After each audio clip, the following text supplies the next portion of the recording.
উপদেশমূলক একটি গল্প। তৃতীয় ব্যক্তি হতে সাবধান। প্রেক্ষাপট 1। উচ্চ বেতনে চাকরি করা এক যুবক আরেক গরিব যুবককে প্রশ্ন করল, তুমি কোথায় চাকরি করো? একটা কোম্পানিতে। স্যালারি কত? 10,000 টাকা। মোটে 10,000? চলো কিভাবে? তোমার মালিক তোমার প্রতি অবিচার করছে, কিন্তু তুমি যে ছেলে, তোমার যা যোগ্যতা তাতে হেসে খেলে তুমি 20 থেকে 25,000 টাকা ইনকাম করতে পারবে। যুবকের মেজাজ খুব গরম হয়ে গেল। নিজের কাজের প্রতি ও বসের প্রতি বেজায় রুষ্ট হয়ে উঠল। পরদিন গিয়ে সরাসরি বসকে বেতন বাড়ানোর কথা জানালো। কথা কাটাকাটি হওয়ার এক পর্যায়ে বস তাকে চাকরিচ্যুত করল। এখন যুবকটি হচ্ছে বেকার। প্রেক্ষাপট 2। তোমার প্রথম সন্তান হলো বুঝি? হ্যাঁ। তোমার স্বামী এ উপলক্ষে তোমাকে কিছু দেয়নি, উপহার, টাকা বা এই জাতীয় কিছু? না, কেন দেবে? এ তো আমাদেরই সন্তান, উপহার বা টাকা দিতে হবে কেন? কেন, তোমাকে হাত খরচার জন্য 2-4 হাজার টাকা তো দিতে পারে নাকি?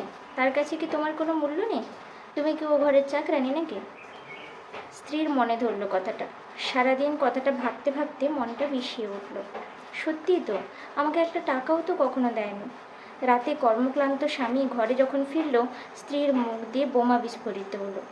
রেগে গেল দুজনে। কথা কাটাকাটি, ঝগড়া, আর ঝগড়া থেকে হাতাহাতি, শেষ পর্যন্ত এটা ডিভোর্সে পৌঁছলো। এবার আসি প্রেক্ষাপট নম্বর 3। এই বৃদ্ধ বয়সে কষ্ট করছেন। ছেলে চাকরি করে শুনেছি, বড় বাড়ি কিনেছে, মস্ত বড় ফ্ল্যাটে বউ বাচ্চা নিয়ে থাকে। আপনাদের দুজনকে সাথে নিয়ে যেতে পারে না? আপনাদেরকে তো দেখতেও আসে না মনে হয়। না না, ছেলে আমার খুবই ব্যস্ত। টাকা পাঠায় তো, ফোনেও নিয়মিত খোঁজে খবর নেয়। কী এমন ব্যস্ততা তার শুনি? নিজের জন্মদাতা জন্মদাত্রীকে দেখতে আসার সময়ও হয় না। সারাদিন অফিস বাসা করতে করতেই তো তার সব সময় চলে যায়। আপনি খোঁজ নিয়েছেন? সে শহরে বাড়ি গাড়ি হাঁকাচ্ছে কিন্তু, আর আপনারা অজপাড়া গায়ে এখানে ঢুকছেন। বৃদ্ধ বাবা বাসায় এসে স্ত্রীকে খুলে বলল। স্ত্রীও বাধা দিল। আপনি ভুল শুনেছেন, সে আসলেই ব্যস্ত। না, সে কি মিথ্যা বলতে পারে না? আহারে, কাকে বুকের রক্ত জল করে বড় করলাম, এটা ভেবেই ভেবেই বাবা মা ব্রেন স্ট্রোক করে বসলেন, মানে হার্ট অ্যাটাক করে গেলেন। এবার আমি আসি কিছু নিরীহ অযাচিত প্রশ্ন আমাদের সুখী জীবনকে ক্ষণিকের মধ্যেই দুঃখী করে দিতে সক্ষম। আমাদের সমাজে ছদ্মবেশী দরদিরা নিরন্তর শান্ত জীবনে অশান্তির দাবানল জ্বালিয়ে দেয়।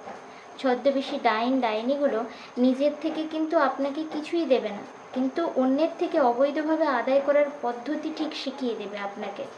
জিতিয়ে দেওয়ার নামে আপনাকে ধ্বংসের দিকে ঠেলে দেবে। গল্পের হিতোপদেশ কি? না, জীবনে তৃতীয় ব্যক্তিকে কখনোই প্রবেশ করার সুযোগ দেবেন না। আর যদিও কোনোভাবে ঢুকেও যায়, তাহলে যথাসম্ভব তার কথা কানে কখনো তুলবেন না। তাই তৃতীয় ব্যক্তি হতে সব সময় সাবধান থাকবেন। বাই, সবাই ভালো থাকবেন। আমার গল্প যদি আপনাদের ভালো লাগে, অবশ্যই চ্যানেলটিকে লাইক করে সাবস্ক্রাইব করে দেবেন এবং কমেন্ট করে জানাবেন কেমন লাগলো। ধন্যবাদ সকলকে।